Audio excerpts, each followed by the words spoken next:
বরিশালে প্রথমবারের মতো বই বিনিময় উৎসব। গৌরনদী উপজেলা চেয়ারম্যান প্রার্থী সহ ২৬ জনের বিরুদ্ধে সাইবার আদালতে মামলা। বরিশালে নদীতে বিষ প্রয়োগ করে মাছ ও শিকার যুবকের ১ বছরের কারাদণ্ড।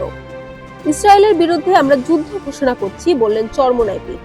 উজিরপুরে বিশ্বনবীকে কটূক্তির প্রতিবাদে বিক্ষোভ মিছিল ও প্রতিবাদ সভা। আগলঝাড়ায় ঝুঁকিপূর্ণ সেতু ধসে পড়ায় চলাচলে ভোগান্তি। কালকিনিতে পৌরসভার সড়ক উন্নয়নের কাজ ও সড়ক বাতিল উদ্বোধন। এতক্ষণ শুনে সংবাদ শিরোনাম, এখন বিস্তারিত। জ্ঞান অর্জনের প্রধান মাধ্যম বই, তাই সেলফে নয়, বই বিনিময় করে নিজে ও অন্যকে সমৃদ্ধ করতে পারি। এই প্রত্যয় নিয়েই বরিশালে প্রথমবারের মতো বই বিনিময় উৎসবের আয়োজন করেছে বই বন্ধু নামের সংগঠন। শুক্রবার 10 মে সকাল 10:30টায় বরিশাল নগরের বান্দরস্থ জেলা শিল্পকলা একাডেমি চত্বরে এই উৎসব জাতীয় সঙ্গীত পরিবেশনের মধ্য দিয়ে শুরু হয়।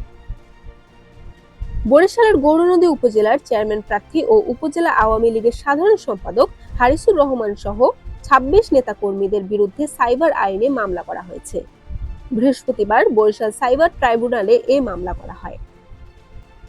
বরিশালের কীর্তনখোলা নদীতে বিষ প্রয়োগ করে মাছ শিকারের অপরাধে আব্দুল গফুর বাদশা নামের এক যুবককে ১ বছরের কারাদণ্ড দিয়েছেন ভ্রাম্যমাণ আদালত। তার বয়স ২৭। এ সময় তার সহযোগী ১৪ বছর বয়সী আব্দুল্লাহ খান নামের এক কিশোরের প্রাপ্তবয়স না হওয়ায় মুচলেকা রেখে তাকে ছেড়ে দেওয়া হয়েছে। সম্মিলিতভাবে ইসরায়েলকে বয়কট করার আহ্বান জানিয়েছেন ইসলামী আন্দোলন বাংলাদেশের সিনিয়র নায়েবে আমির ও চরমোনাই পীর মুফতি সৈয়দ আব্দুল্লাহ ফজলুল করিম। তিনি বলেন, তাদের বিরুদ্ধে আমরা যুদ্ধ ঘোষণা করছি। যখনই আমাদের সুযোগ হবে, আমাদের যা কিছু আছে সব নিয়ে ইসরায়েলের বিপক্ষে ঝাঁপিয়ে পড়ব। বরিশালের উজিরপুরে ইসলাম ধর্ম ও বিশ্বনবী হযরত মুহাম্মদ সাল্লাল্লাহু আলাইহি সাল্লামকে নিয়ে কটূক্তি করায় মুসলমানদের মধ্যে তীব্র ক্ষোভের সৃষ্টি হয়েছে। বিক্ষুব্ধ মুসলিম জনতা দ্রুত ওই কটূক্তিকারী মহিন রায়কে গ্রেফতার করে আইনের আওতায় এনে দৃষ্টান্তমূলক শাস্তির দাবি জানিয়েছেন।